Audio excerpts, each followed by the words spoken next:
السلام علیکم دوستوں، امید ہے آپ سب خیریت سے ہوں گے۔ آج میں آپ کو جو کہانی سنانے والا ہوں وہ بہت دلچسپ ہے، آپ کو کہانی سن کر بہت مزہ آئے گا۔ تو کہانی شروع کرنے سے پہلے اگر آپ نے ابھی تک میرے چینل کو سبسکرائب نہیں کیا تو پلیئر سبسکرائب کر دیں، ایسا ہوتا ہے سبسکرائب کا بٹن، اور ساتھ ہی ساتھ بیل آئیکن کو بھی آل پر سیٹ کر دیں تاکہ میری ہر نئی آنے والی ویڈیو آپ تک پہنچ سکے۔ تو چلیے کہانی کا آغاز کرتے ہیں۔ پیارے بچوں، کسی گاؤں میں ایک کمہار جس کا نام شامو تھا، وہ اپنے دو بیٹوں اسماعیل اور شفیق کے ساتھ رہتا تھا۔ اسماعیل بڑا بیٹا تھا جو کہ عقل اور ذہانت بھی رکھتا تھا، جبکہ شفیق چھوٹا بیٹا تھا اور بے وقوف تھا۔ شامو کے پاس ایک گدھا بھی تھا۔ شامو مٹی کے برتن بنا کر انہیں گدھے پہ لاد کر شہر بیچنے جاتا، جس سے اس کے گھر کا گزارا ہو جاتا تھا۔ وقت کے گزرنے کے ساتھ شامو کے بیٹے جوان ہو گئے۔ شامو کا بڑا بیٹا اسماعیل اپنے باپ کے ساتھ مٹی کے برتن بنواتا اور ساتھ شہر بیچنے بھی جاتا۔ وہ پرائمری تک پڑھا ہوا تھا، جبکہ شفیق کو بچپن سے پڑھنے لکھنے کا کوئی شوق نہیں تھا، جس کی وجہ سے وہ بہت نالائق تھا اور بے وقوف ہی رہا۔ شامو کی بیوی انتقال کر گئی تو شامو کی بہن جو کہ شادی شدہ تھی، اس کا نام جیرو مائی تھا، وہ آ کر سب کے لیے کھانا بنا کر ان کو دیتی۔ جیرو مائی نے اپنے بھائی شامو کو مشورہ دیا کہ بھائی اب اپنے دونوں بیٹوں کی شادیاں کر دو تاکہ ان کو اپنی اپنی ذمہ داری کا احساس ہو جائے۔ شامو نے دونوں بیٹوں کی شادیاں کر دی۔ شادی کے بعد خرچے بڑھ گئے اور شامو بھی بیمار رہنے لگا، تو انہوں نے اپنے کاروبار کو بڑھانے کی غرض سے مٹی کے برتنوں کے ساتھ سموسے اور آلو والے نان کی ریڑھی بھی لگا لی۔ ان کا کاروبار کچھ ہی دنوں میں کافی چمک گیا۔ کچھ عرصہ بعد شامو کا انتقال ہو گیا اور گھر کی ساری ذمہ داری بڑے بیٹے اسماعیل پر آ گئی۔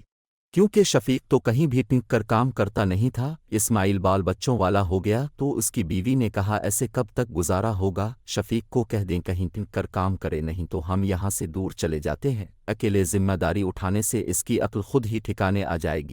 چنانچہ اسماعیل اپنے بچوں کے ساتھ اپنے سسرال چلا گیا اور محنت مزدوری کرنے لگا۔ ادھر شفیق کے پاس جو جمع پونجی تھی وہ ختم ہو رہی تھی، اس نے گھر کی چیزیں بیچنا شروع کر دی۔ ایک دن اس کی بیوی نے کہا ہمارے پاس تو کچھ بھی نہیں بچا سوائے اس گدھے کے، اور ہماری تو اولاد بھی نہیں جو ہمیں کما کر کھلائے، اب تو بھائی اسماعیل بھی نہیں ہے جو ہماری مدد کرے۔ میں نے لوگوں سے سن رکھا ہے اگر گدھے کو پڑھایا لکھایا جائے تو وہ پڑھ لکھ کر انسان بن جائے گا اور ہمارے بڑھاپے کا سہارا بن جائے گا۔ شفیق اتنا بے وقوف تھا کہ اپنی بیوی کی اس بے وقوفی والی بات سن کر بہت خوش ہوا، کہنے لگا اب تم نے عقل کی بات کی ہے، سیدھی میرے دل کو لگی ہے، میں آج ہی ماسٹر خالد صاحب کے پاس جاؤں گا گدھے کو لے کر۔ تو اس کی بیوی بولی میں بھی آپ کے ساتھ جاؤں گی۔ شفیق نے کہا کہ ٹھیک ہے، پھر جلدی سے گدھے کا بستہ تیار کرو اور اسے اسکول چھوڑ کر آئیں۔ انہوں نے گدھے کے گلے میں کپڑے کا بستہ لٹکا دیا اور اسکول کی طرف چل پڑے۔ اس کی پھپھو جیرو مائی ان کے پیچھے بھاگی کہ یہ گدھے کو اسکول کیوں لے جا رہے ہیں۔ دونوں بے وقوف، جو کوئی بھی ان کو دیکھ رہا تھا سب ہنس رہے تھے۔ جمیلہ اور نسیمہ جو لوگوں کے گھروں میں کام کرتی تھیں، محنت کش عورتیں تھیں، وہ بھی گدھے کے گلے میں لٹکتا بستہ دیکھ کر کھل کھلا کر ہنس دے۔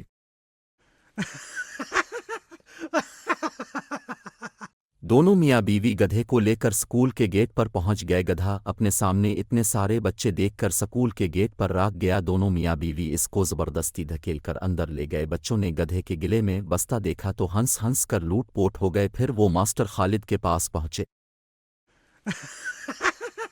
ماسٹر خالد بولے ہاں بھائی شفیق کیسے آنا ہوا؟ شفیق بولا ماسٹر صاحب اب ہمارے گدھے کو پڑھا لکھا کر انسان بنا دیں تاکہ یہ بڑھاپے میں ہمارا سہارا بن سکے۔ ماسٹر خالد صاحب ہوشیار آدمی تھے اور ان دونوں بیوقوفوں کو اچھی طرح جانتے تھے۔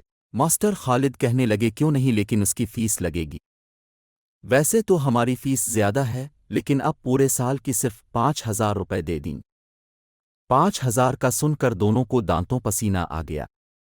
ماسٹر صاحب نے کہا کوئی جلدی نہیں، 1-2 دن تک دے جانا۔ پھر وہ دونوں گدھے کو وہیں چھوڑ کر گھر آ گئے۔ ان کے پاس اتنی بڑی رقم نہیں تھی، انہوں نے اپنی ریڑھی بیچ کر ماسٹر صاحب کو فیس ادا کر دی اور پھر خوشی خوشی گھر آ گئے۔